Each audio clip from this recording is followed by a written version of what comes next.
Bonjour, j'ai fait quelques vidéos sous forme de carte mentale autour de l'Amérique latine précolombienne et je vous propose ici d'en visionner une petite synthèse.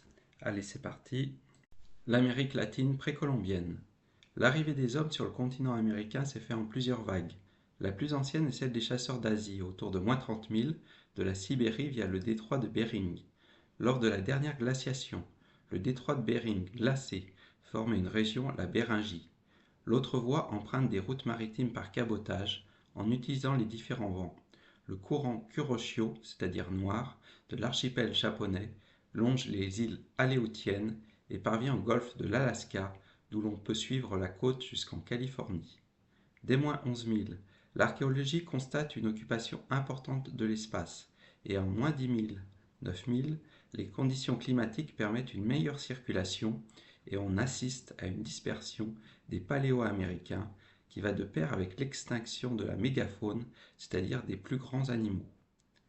Les hommes occupent tous les milieux, des forêts équatoriales aux montagnes andines. Dès -7000, on remarque ainsi des pêcheurs autour du lac Titicaca à 4000 mètres d'altitude. Quelles étaient les motivations de leur migration?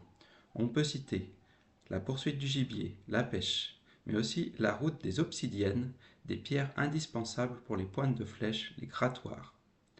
La plupart des sociétés précolombiennes partageaient une vision animiste du monde. Ils croyaient que les éléments naturels, animaux, plantes, rivières, montagnes, astres, possédaient un esprit et interagissaient avec eux. Les montagnes et les cavernes étaient considérées comme des lieux de naissance, de transformation ou de renaissance pour de nombreux peuples. Leur iconographie est riche en créatures animales, serpents, jaguars, oiseaux, hybrides, mi-humaines, mi-animales ou combinant plusieurs espèces. Il faut aussi noter l'importance de certains coquillages qui servaient d'offrande, les spondyles, de couleur rose-rouge, brillants, nacrés, ou les strombes qui permettaient de faire des sons.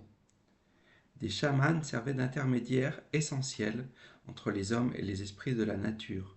Ils avaient la capacité de voir ce qui est caché par la transe induite par des plantes aux propriétés toxiques telles le pulque, le peyote, un petit cactus, les champignons hallucinogènes du Mexique. De nombreuses sociétés amérindiennes, de manière plus ou moins importante selon les cultures, pratiquaient également des sacrifices humains afin d'honorer et de régénérer les forces de la nature et du cosmos.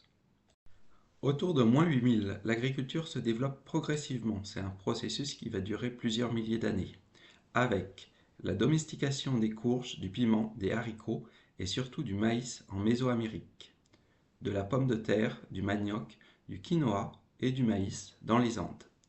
L'émergence de l'agriculture entraîne le développement de techniques agricoles afin de créer des puits, des canaux d'irrigation, des terrasses. La maîtrise du temps nécessaire aux cultures concourt à la création de différents calendriers et au développement de croyances cosmiques autour des étoiles, de la Lune, du Soleil. On assiste au regroupement des hommes dans des villages, des villes, et à l'apparition d'une spécialisation dans le travail et de hiérarchie sociale. Avec la culture du maïs apparaissent les premiers tertres, c'est-à-dire montagnes artificielles. Elles devaient représenter la montagne sacrée, axe du monde, et servir de promontoire pour les seigneurs lors des cérémonies.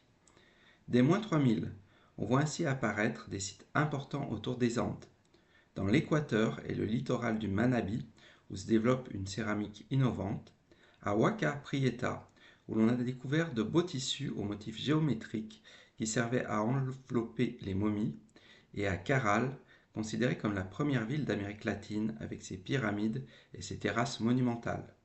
Autour de -800, la culture Paracas se développe au sud de Lima, dans une région désertique au bord du Pacifique, et on remarque aussi ces textiles précieux avec lesquels étaient enterrées leurs momies. En Mésoamérique, à partir du golfe du Mexique, les Olmecs, connus pour leurs sculptures de têtes monumentales, créent les premières cités et développent des pratiques culturelles qui vont se diffuser sur toute la région. Le jeu de balle en caoutchouc, des masques de jade, des figures de dragons, d'hommes jaguars et des glyphes, c'est-à-dire des signes gravés sur des stèles. Un peu plus au nord, les Mayas développent un réseau de cités opulentes, leurs pyramides gagnent en hauteur et les glyphes évoluent vers une véritable écriture afin de garder en mémoire l'histoire de leur seigneur. Les Mayas créent ensuite des codex, de véritables livres écrits sur des feuilles de papier à mat. Les plus anciens conservés datent du XIVe siècle. Deux remarquables centres de cérémonie et de pèlerinage apparaissent. Chavin de Huáncar dans les Andes, de -1500 à -200, qui se distingue par sa mise en scène du sacré, une iconographie saturée et inquiétante qui rayonne sur toute la région. Teotihuacan de 200 à 600, qui n'est pas uniquement un site religieux majeur, mais aussi une métropole commerciale et politique, le centre de Mésoamérique, dont l'influence s'exerce jusqu'aux cités mayas. On remarque parmi ces sculptures la figure de Tlaloc, le dieu de la pluie, ou du serpent à plumes qui n'est pas sans évoquer Quetzalcoatl, qui sera l'une des principales divinités aztèques. Au premier millénaire, on remarque la passion des Andes pour la géométrie à travers les géoglyphes, d'immenses dessins linéaires en plein désert, de la culture de Nazca qui succède à la culture de Paracas. Plus au nord, la culture de Moche présente un artisanat original et développe son réseau commercial le long de la côte. Puis, sur les hautes terres andines, deux cultures dominent entre 650 et 1050. Tiwanaku, un grand centre cérémoniel, et Huari, un véritable État qui crée tout un réseau de routes, de greniers, afin d'organiser son territoire et de redistribuer les ressources. On remarque que les figures de divinités perdent leur caractère hybride, leurs crocs et leurs griffes, et que leur visage s'humanise.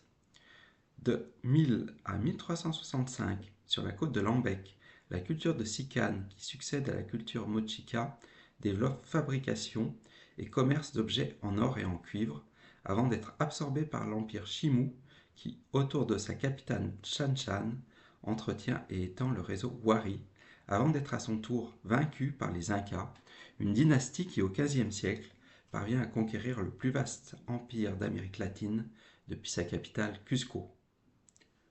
En Mésoamérique, le déclin de Teotihuacan dès le VIe siècle profite à de nouveaux réseaux d'artisans et de marchands et à des peuples venus du nord qui migrent vers le Mexique central. Des villes mercantiles prennent une place éminente et se transforment en de nouvelles cités majestueuses qui deviennent des centres de pouvoir et se militarisent avec à leur tête des seigneurs de la guerre. Sur le lac Texcoco, à partir de la cité de Tenochtitlan, les seigneurs mexicas, on peut dire aussi aztèques, parviennent au cours du XVe siècle à soumettre par la force ou la diplomatie tout un ensemble de cités mexicaines à qui ils demandent un tribut. De manière différente, l'Empire Inca et l'Empire aztèque vouaient un culte au soleil, leur principale divinité, qui légitimait leur pouvoir et à qui ils dédiaient les pyramides centrales du Cusco et Tenochtitlan. L'arrivée de conquistadors espagnols, Cortés au Mexique en 1519 et Pizarro dans les Andes en 1531-32, provoque la chute de ces empires,